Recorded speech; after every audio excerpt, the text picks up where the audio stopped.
வெற்றிவேல் முருகருக்கு அரோகரா. அனைத்து முருக பக்தர்களுக்கும் என்னுடைய வணக்கங்கள். எங்கள் வீடியோ நீங்கள் இப்போ தான் ஃபஸ்ட் டைம் பார்க்குறதா இருந்தால் தமிழ் கடவுள் சேனலை சப்ஸ்கிரைப் பண்ணிக்கோங்க. இந்த வீடியோ பிடிச்சிருந்தா லைக் பண்ணுங்கள், ஷேர் பண்ணுங்கள், கமெண்ட்ஸ் பண்ணுங்கள். உங்களுடைய ஒவ்வொரு கமெண்ட்ஸும் எங்களுக்கு ரொம்ப முக்கியம். அடுத்தடுத்த பதிவுகள் நாங்கள் போடுறதுக்கு எங்களுக்கு ஒரு மோட்டிவேஷ்னலாக இருக்கும். அதனால தான் கமெண்ட்ஸ் பண்ண சொல்கிறதும் லைக் பண்ண சொல்கிறதும். இப்போ நம்ம வீடியோவில் என்ன பார்க்க போகிறோம் அப்படின்னு பார்க்கலாம். அதாவது இன்றைக்கி ரொம்ப முக்கியமான பதிவு நம்ம பார்க்க போகிறோம். அதாவது தைப்பூசம். இந்த தை மாதம் தமிழ் மாதங்களில் 10வது மாதமாக வருது. இந்த தைப்பூசங்கிறது பூச நட்சத்திரத்தில் பௌர்ணமி அன்னைக்கு தை மாதத்தில் வர்ற அந்த நாளை தான் தைப்பூசமாக நம்ம கொண்டாடுறோம். சரி, இந்த தைப்பூசத்துக்கும் முருகருக்கும் என்ன தொடர்பு? தைப்பூசத்தில் ஏன் எல்லோரும் இவ்வளோ விரதம் இருக்கிறோம் அப்படிங்கிறத நம்ம இந்த வீடியோவில் ஃபுல்லாக நம்ம பார்க்க போகிறோம். இதுக்கும் யூனிவர்ஸுக்கும் என்ன தொடர்பு? தை மாதத்துக்கு இன்னொரு பேர் சொல்கிறாங்க, தவம் செய்யும் மாதம் அப்படின்னும் சொல்கிறாங்க. ஏன் இது இப்படிலாம் சொல்கிறாங்க?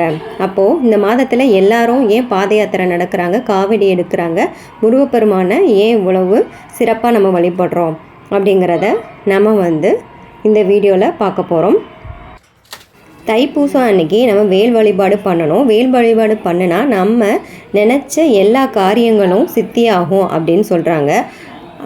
அதற்கு என்ன காரணம்? ஏன் வேல் வழிபாடுக்கு இவ்வளவு சிறப்பு அப்படிங்கிறத பார்க்கலாம். வேல் அப்படிங்கிறது பார்த்திங்கன்னா பஞ்சபூதங்களால் ஆனது. பஞ்சபூத சக்தியை நம்ம ஆதிபரா சக்தி ஒன்றிணைத்து தான் முருகப்பெருமானுக்கு அதை வேலாக கொடுத்தாங்க. அந்த வேலை வச்சு முருகப்பெருமான் பார்த்திங்கன்னா அசுரர்களெல்லாம் அழித்தார். அசுரர்களெல்லாம் அவங்களோட கெட்ட குணங்களை அழித்து அவங்களுக்கு ஞானம் வழங்கின அந்த நாளை தான் நம்ம கந்த சஷ்டி விழாவாக கொண்டாடுறோம். இந்த மாதிரி வேல் வேல்னாலே ஞான வேல் அப்படின்னு சொல்கிறோம். இந்த தைப்பூசத்தை அன்னைக்கு தான் நம்மளுடைய ஆதிபரா சக்தி வேல் முருகருக்கு கொடுத்துருக்காங்க. இந்த வேலோட தத்துவமே அப்படின்னு நம்ம எடுத்துட்டோனாலும் நம்மளுக்கு ஞானம் வேல் தான் சொல்லுவாங்க. ஞானத்தை கொடுக்குற வேல் தான். முருகருக்கு ஞானம் வழங்கிய அந்த நாளை தான் நம்ம தைப்பூசமாக கொண்டாடுறோம் அப்படின்னு சொல்கிறோம். தமிழகத்தில் நம்ம தை மாதத்தில் வர பூச நட்சத்திரத்தில் இருக்கிற இந்த நாளை தைப்பூசமாக கொண்டாடுறோம். இதே வடநாட்டில் இந்த நாளை தன்ய பௌர்ணமி அப்படிங்கிற நாளாக கொண்டாடுறாங்க. ஸோ இந்த தைப்பூசத்துக்கு என்ன மீனிங் அப்படின்னு பார்த்தோன்னா, தவம் செய்யும் நாள் அப்படின்னு சொல்கிறாங்க.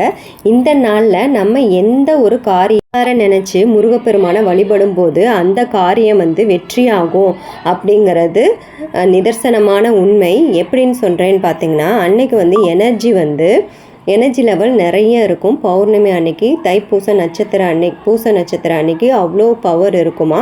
அந்த நேரத்தில் நம்ம ஒரு நிலையாக மனசை ஒரு நிலைப்படுத்தி எந்த ஒரு எண்ணங்களும் இல்லாமல் முருகப்பெருமானை மட்டுமே நினைத்து மந்திரங்களை ஜெபிக்கும் போது நம்மளோட பிரார்த்தனை முருகரை சீக்கிரமே போய் சேர்ந்துரும். அப்படிங்கிறதுனால தான் இந்த நாளை அவ்வளோ விமர்சனையாக நம்ம கொண்டாடிக்கிட்டு இருக்கோம். இதனால்னா இந்த நாளில் காவடி எடுக்கிறதும் பால் குடம் எடுக்கிறதும் வழக்கமாக வச்சுருக்காங்க. எந்த முருகர் கோவிலும் இல்லாமல் பழனியில் மட்டும் ஏன் தைப்பூசம் அவ்வளோ சிறப்பாக கொண்டாடுறாங்கங்கிறதுக்கும் அவருக்கு அங்கே தான் ஞானம் கிடைத்து அந்த மலையில் போய் அமர்ந்தார் அப்படிங்கிறத தைப்பூசங்கிறது பழனியில் அவ்வளோ விமர்சனையாக கொண்டாடிட்டு இருக்காங்க அப்படிங்கிறத நம்ம புரிஞ்சுக்கணும்.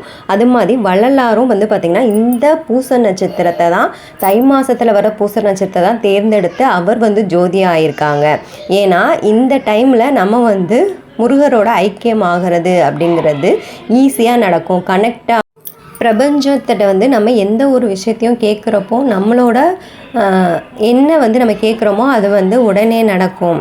அப்படிங்கிறனால தான் இந்த நாளை நம்ம அவ்வளோ சிறப்பாக கொண்டாடுறோம். இதில் இல்லாமல் கந்தன் சொல்கிறோம். கந்தன்னாலே காந்தம் அப்படிங்கிறது ஒரு மீனிங் இருக்குது.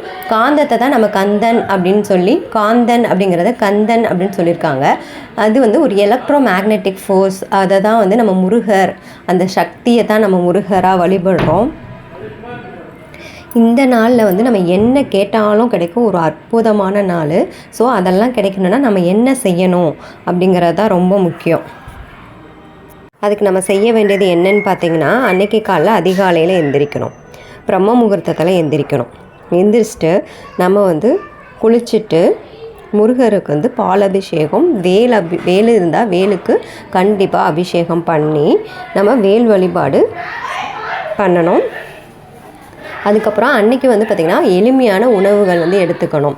அதனால தான் அன்றைக்கி விரதம் இருக்கணும் அப்படின்னு சொல்கிறாங்க. நம்ம அந்த எனர்ஜியை வந்து ரிசீவ் பண்ணுறதுக்கு நம்மளுக்கு வந்து சாப்பிட்டுட்டே இருந்தோன்னா அந்த எனர்ஜி ரிசீவ் பண்ணுறதுக்கான ஆற்றல் நம்மக்கிட்ட இருக்காது.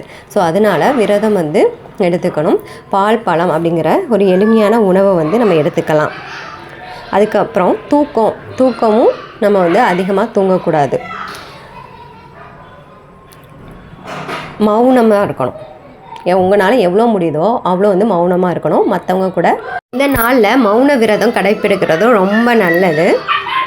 ஸோ இதெல்லாம் கடைப்பிடித்து முருகப்பெருமானின் அருளை வந்து சீக்கிரமே எல்லாரும் பெறணும் அப்படிங்கிறது தான் என்னோடய எண்ணம். நீங்கள் இந்த வீடியோ நான் இன்றைக்கி போட்டதுக்கான காரணம் அதுக்காக தான். எனக்கு தெரிந்த விஷயங்களும் உங்கள் கூட ஷேர் பண்ணிக்கிறேன்.